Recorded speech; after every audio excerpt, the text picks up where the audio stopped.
دوستو، حضرت صالح علیہ السلام قوم سمود کی طرف نبی بنا کر بھیجے گئے۔ آپ نے جب قوم سمود کو خدا کا فرمان سنا کر ایمان کی دعوت دی تو اس سرکش قوم نے آپ سے یہ معجزہ طلب کیا کہ آپ اس پہاڑ کی چٹان سے ایک گابن اونٹنی نکالیے جو خوب فربا اور ہر قسم کے عیوب و نقائص سے پاک ہو۔ چنانچہ آپ علیہ السلام نے چٹان کی طرف اشارہ فرمایا تو وہ فوراً ہی پھٹ گئی اور اس میں سے ایک نہایت ہی خوبصورت و تندرست اور خوب بلند و قامت اونٹنی نکل پڑی جو گابن بھی تھی، اور نکل کر اس نے ایک بچہ بھی جنا اور یہ اپنے بچے کے ساتھ میدانوں میں چرتی پھرتی تھی۔ اس بستی میں ایک ہی تالاب تھا جس میں پہاڑ کے چشموں سے پانی گر کر جمع ہوتا تھا۔ آپ نے فرمایا کہ اے لوگو، دیکھو یہ معجزہ کی اونٹنی ہے، ایک روز تمہارے تالاب کا سارا پانی یہ اور ایک روز تم پینا۔ سمود کے سامنے یہ تقریر فرمائی، اے میری قوم، اللہ کو پوجو، اس کے سوا تمہارا کوئی معبود نہیں۔ بے شک تمہارے پاس تمہارے رب کی طرف سے روشن دلیل آئی ہے،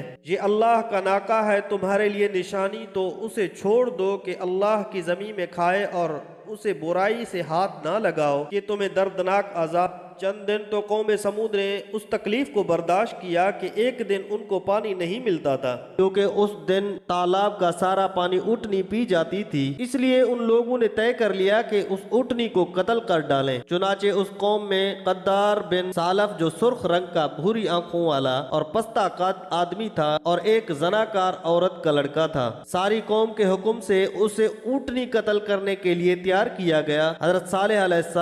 السلام منع ہی کرتے رہے، لیکن قدار بن سالف نے پہلے تو اونٹنی کے چاروں پاؤں کو کاٹ ڈالا، پھر اس کو ذبح کر دیا اور انتہائی سرکشی کے ساتھ حضرت صالح علیہ السلام سے بے ادبانہ گفتگو کرنے لگا۔ چنانچہ خداوند و قدوس کا ارشاد ہے کہ پس ناکا کے کوچے کاٹ اپنے رب کے حکم سے سرکشی کی اور بولے، اے صالح، ہم پر لے آؤ جس کا تم وعدہ دے رہے ہو اگر تم رسول ہو۔ قوم سمود کی اس سرکشی پر عذاب خداوندی کا ظہور طرح ہوا کہ پہلے ایک زبردست چنگاڑ کی خوفناک آواز آئی، پھر شدید زلزلہ آیا جس سے پوری آبادی اتھل پتھل ہو کر رہ گئی، تمام عمارتیں ٹوٹ پھوٹ کر تہس نہس ہو گئی اور قوم سمود کا ایک ایک آدمی گھٹنوں کے بل گر کر مر گیا۔ قرآن مجید میں اللہ تبارک و تعالی نے ارشاد فرمایا، تو انہیں زلزلہ نے آ لیا تو صبح کو اپنے گھروں میں اوندھے رہ گئے، تو صالح نے ان سے منہ پھیر لیا۔ حضرت صالح علیہ السلام نے جب دیکھا کہ پوری بستی زلزلوں کے جھٹکوں سے تباہ و برباد ہو کر اینٹ پتھر کا ڈھیر بن گئی اور پوری قوم